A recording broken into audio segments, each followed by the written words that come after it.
Hello दोस्तों, concise physics का class में आपका स्वागत है। जहां पे हम लोग बहुत ही सिंपल तरीके से फिजिक्स का डिस्कशन करते हैं। आज बात करेंगे मैग्नीफिकेशन के बारे में। मैग्नीफिकेशन का मीनिंग क्या होता है और उसका वैल्यू और साइन से हम लोग क्या क्या इंफॉर्मेशन गैदर कर सकते हैं, उसके बारे में आज चर्चा करेंगे। तो जैसे कि हम लोग देख सकते हैं, मैग्नीफिकेशन का जो डेफिनेशन है वो है height of the image by height of the object. यानी ऑब्जेक्ट के हाइट के कंपेयर में इमेज का हाइट कितना बड़ा है, उसी को मैग्नीफिकेशन बोलते हैं। सपोज एक ऑब्जेक्ट का हाइट है 2 सेंटीमीटर और इमेज जो बना उसका हाइट 10 सेंटीमीटर है, तो मैग्निफिकेशन हो जाएगा 10/2 मीन्स 5। मतलब ऑब्जेक्ट के कंपेयर में इमेज 5 गुना बड़ा है। तो मैग्निफिकेशन का वैल्यू से हम लोग को पता चल जाता है कि इमेज बड़ा है या फिर छोटा है। अगर मैग्निफिकेशन का वैल्यू 0.2 होता तो उस केस में क्या होता, उस केस में इसको हम लोग ऐसे लिख सकते हैं 2/10 मीन्स अगर ऑब्जेक्ट का हाइट 10 है तो इमेज का हाइट 2 है, मीन्स इमेज का हाइट छोटा है। तो अगर मैग्निफिकेशन का वैल्यू 1 से ज्यादा है तो हम लोग बता सकते हैं कि इमेज जो है बड़ा है, उसको अच्छी लैंग्वेज में हम लोग बोलेंगे मैग्नीफाइड है। और अगर ये फ्रैक्शन में है, मतलब 0.2 है, 0.3 है, 1 से छोटा है, तो हम लोग बोल सकते हैं कि इमेज जो है ऑब्जेक्ट के कंपेयर में छोटा है and the image is not magnified. So m is, if m is greater than 1, then we can say that the image is magnified.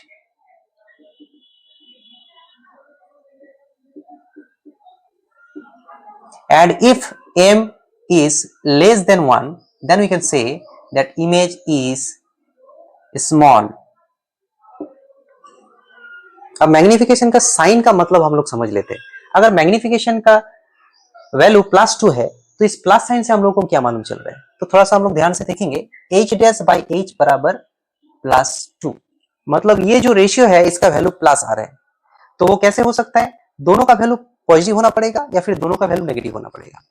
लेकिन हम लोग को पहले से ही पता है कि कोई भी ऑब्जेक्ट को जब हम लोग इमेज बनाने के लिए रखते हैं तो उसको हम लोग सीधा ही रखते हैं, इरेक्ट रखते हैं। इसका मतलब एज का जो साइन होता है वो हमेशा पॉजिटिव होता है। तो यानी यहाँ पे एच डैश का वैल्यू भी क्या होना पड़ेगा, पॉजिटिव।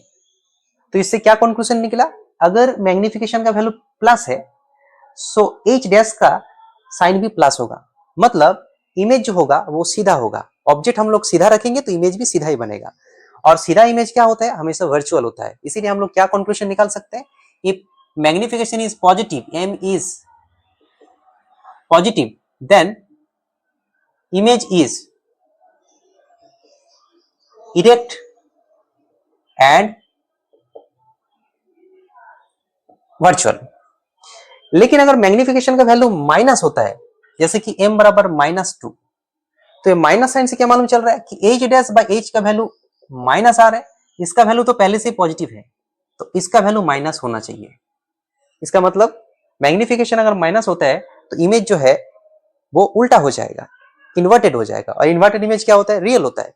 इसीलिए मैग्निफिकेशन का माइनस साइन देख के हम लोग क्या कंक्लूजन निकाल सकते हैं कि image is real and inverted.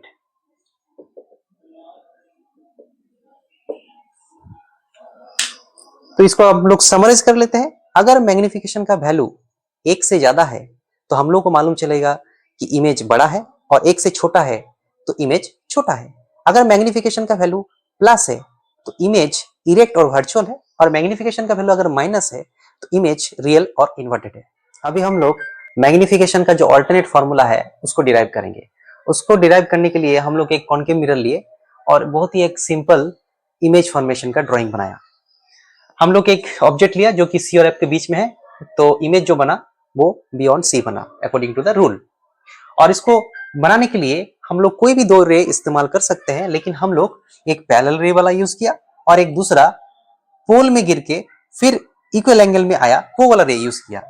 ये हमारे लिए पोल है, तो ये जो एंगल होगा, एंगल ऑफ इंसिडेंस आई, तो ये भी एंगल ऑफ रिफ्लेक्शन वो भी आई के बराबर होगा, क्योंकि ये जो प्रिंसिपल एक्सिस है वो पोल के पॉइंट में नॉर्मल है।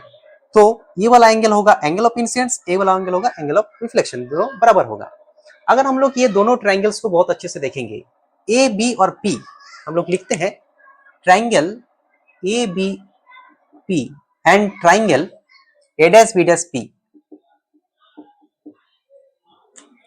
ए बी और P, A dash B dash और पी, ये जो ट्रायंगल है ये दो ट्रायंगल आपस में सिमिलर है, क्योंकि ये वाला एंगल बराबर है, एक एंगल इसका 90 एक एंगल 90 है, तो ये लोग ए सिमिलरिटी में सिमिलर है।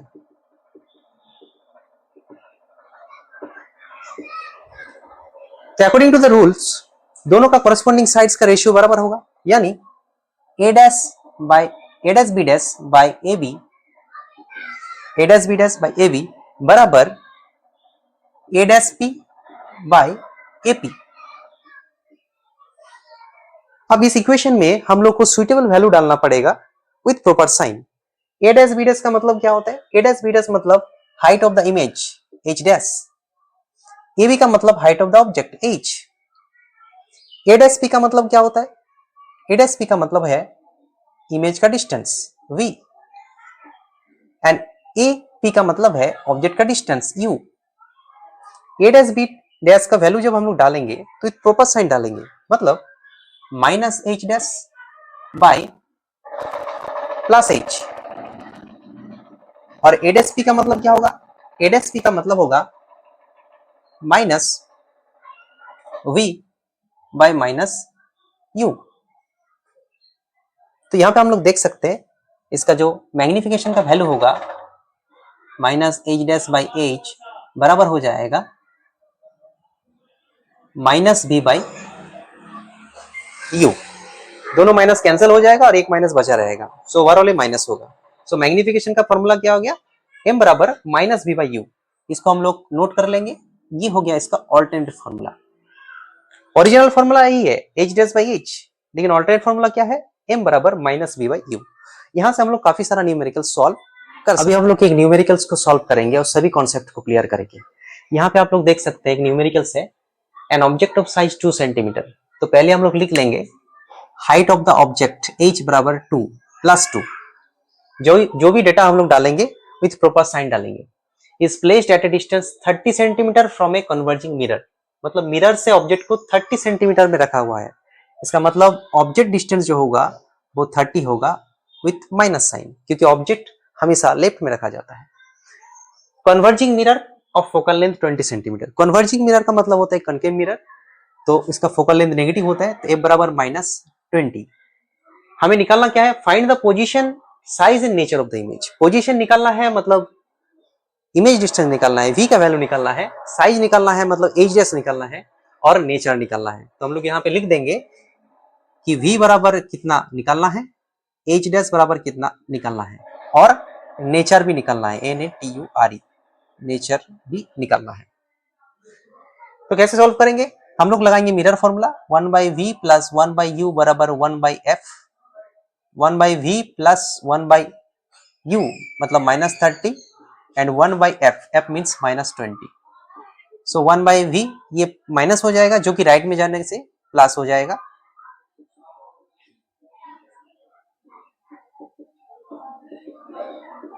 तो v बराबर आ गया माइनस 60, मतलब जो इमेज बनेगा वो लेफ्ट साइड में बनेगा, इसीलिए माइनस साइन आया है, और 60 सेंटीमीटर दूरी में बनेगा। तो इमेज का पोजीशन हम लोग को मिल गया, तो ये आंसर हमारा हो गया। अब दूसरा आंसर क्या है? एच डैश निकालना है। तो एच डैश निकालने के लिए आपको मैग्निफिकेशन का वैल्यू पता होना चाहिए, लेकिन मैग्निफिकेशन का वैल्यू कैसे निकालेंगे? उसको निकालने के लिए हम लोग ऑल्टरनेट फॉर्मूला यूज करेंगे। m का जो ऑल्टरनेट फॉर्मूला था m बराबर माइनस वी बाई यू, वहां से हम लोग निकालेंगे। तो m का जो वैल्यू निकल के आएगा वो कितना आएगा? v मतलब माइनस 60 एंड u बराबर माइनस 30। तो ओवरऑल क्या हो जाएगा? 3 माइनस है तो माइनस हो जाएगा, m बराबर माइनस 2 आ गया। अब m का वैल्यू अगर माइनस 2 है तो m का जो ओरिजिनल फॉर्मूला था h डैश बाई h बराबर माइनस 2, सो h डैश बराबर minus 2h, so minus 2 into h, height of the object जो कि 2 था, तो 2 डाल देंगे तो आंसर हो जाएगा माइनस 4। तो h डैश बराबर minus 4 means height of the image भी हम लोग को मिल गया। अभी बचा नेचर्स। नेचर कैसे निकालेंगे? नेचर निकालने के लिए हम लोग को इसका साइन को थोड़ा सा देखना पड़ेगा, क्योंकि m नेगेटिव है। तो m जब नेगेटिव होता है, हम लोग पिछले सेक्शन में डिस्कस किया कि m नेगेटिव होने का मतलब होता है कि इमेज जो है वो उल्टा हो चुका है, और उल्टा इमेज होता है रियल। इसीलिए हम लोग क्या लिखेंगे? Nature is real and inverted. तो ऐसे करके हम लोग कोई भी न्यूमेरिकल्स को आसानी से सॉल्व कर सकते हैं। हम लोग चाहे तो इसका डायग्राम भी बना सकते हैं। ये हमारे लिए एक कन्वर्जिंग मिरर है, ये प्रिंसिपल एक्सिस, ये pole, focus and centre of curvatures. Object जो है वो 30 सेंटीमीटर में रखा है, इसका मतलब एफ और सी के बीच में रखा है। तो एक रे पैरेलल जाके फोकस थ्रू जाएगा और एक दूसरा रे फोकस में जाके पैरेलल हो जाएगा, तो इमेज बनेगा यहाँ पे बियॉन्ड सी। तो ये जो ऑब्जेक्ट है वो 30 सेंटीमीटर में है, हम लोग लिख सकते हैं। ये 60 सेंटीमीटर में इमेज बना, फोकल लेंथ हमारा 20 है। तो ऐसे करके हम लोग इमेज का जो डायग्राम है, रे डायग्राम, उसको भी हम लोग बना सकते हैं और कॉन्सेप्ट को बहुत ही अच्छे से सीख सकते हैं। अगर हम लोग पिछला न्यूमेरिकल्स में एक माइनर चेंज करेंगे, अगर कन्वर्जिंग की जगह में हम लोग डाइवर्जिंग डाल देंगे तो इसमें क्या चेंजेस होगा। डाइवर्जिंग का मतलब होता है कन्वेक्स। तो कन्वेक्स के केस में क्या चेंज होगा, जो बाकी पैरामीटर्स रहेगा जैसे कि हाइट ऑफ द ऑब्जेक्ट वो सेम रहेगा, ऑब्जेक्ट का डिस्टेंस -30 है और फोकल लेंथ जो है वो इस केस में पॉजिटिव हो जाएगा। और हम लोग मिरर फॉर्मूला लगा के इसको सॉल्व आसानी से कर सकते हैं। तो 1/v + 1/u = 1/f। तो यहाँ पे एलसीएम 60 होगा, v का वैल्यू आ जाएगा 60/5 मीन्स 12 सेंटीमीटर। यहाँ पे प्लस साइन आ रहा है, मतलब इमेज राइट साइड में बनेगा और उसका कितना दूरी में बनेगा, 12 सेंटीमीटर की दूरी में बनेगा। अगर हम लोग मैग्निफिकेशन निकालेंगे -v/u, so minus of v 12/u, so it is 12/30, plus sign में आएगा 2/5, 0.4 आएगा। तो यहाँ से मैग्निफिकेशन का जो प्लस साइन है वो इंडिकेट कर रहा है कि जो इमेज है वो सीधा है, मतलब इरेक्ट है और वर्चुअल है। और इससे हम लोग को क्या इंडिकेशन मिल रहा है कि 0.4 है, यानी इमेज का साइज काफी छोटा है। इसका ड्राइंग भी हम लोग बना सकते हैं। ये एक कॉन्वेक्स मिरर है, ये प्रिंसिपल एक्सिस है, ये पोल है, फोकस और सेंटर ऑफ कर्वेचर है। फोकल लेंथ इसका कितना है, 20 है। और ऑब्जेक्ट को कहां पे रखा है, 30 सेंटीमीटर में इधर रखा हुआ है। इधर से एक पैरेलल ले जाएगा जो कि फोकस में वर्चुअली पास होगा, रियल सेंस में पास नहीं होगा। और एक रे अलोंग सी जाएगा और उसी लाइन में वापस आएगा। तो ये जाने वाला रे जो है, रिफ्लेक्टेड रे, ये दोनों कहां मीट कर रहे हैं, ये दोनों आपस में मीट नहीं करेगा, लेकिन वर्चुअली ये लोग यहाँ पे मीट करेगा। तो यहाँ पे जो ऑब्जेक्ट रहेगा उसका इमेज यहाँ पे बनेगा a', b'। ऑब्जेक्ट का डिस्टेंस है 30 और इमेज का डिस्टेंस कितना है, 12। तो ये इमेज का डिस्टेंस 12 है। तो इसी तरीके से हम लोग कोई भी न्यूमेरिकल्स को आसानी से सॉल्व कर सकते हैं।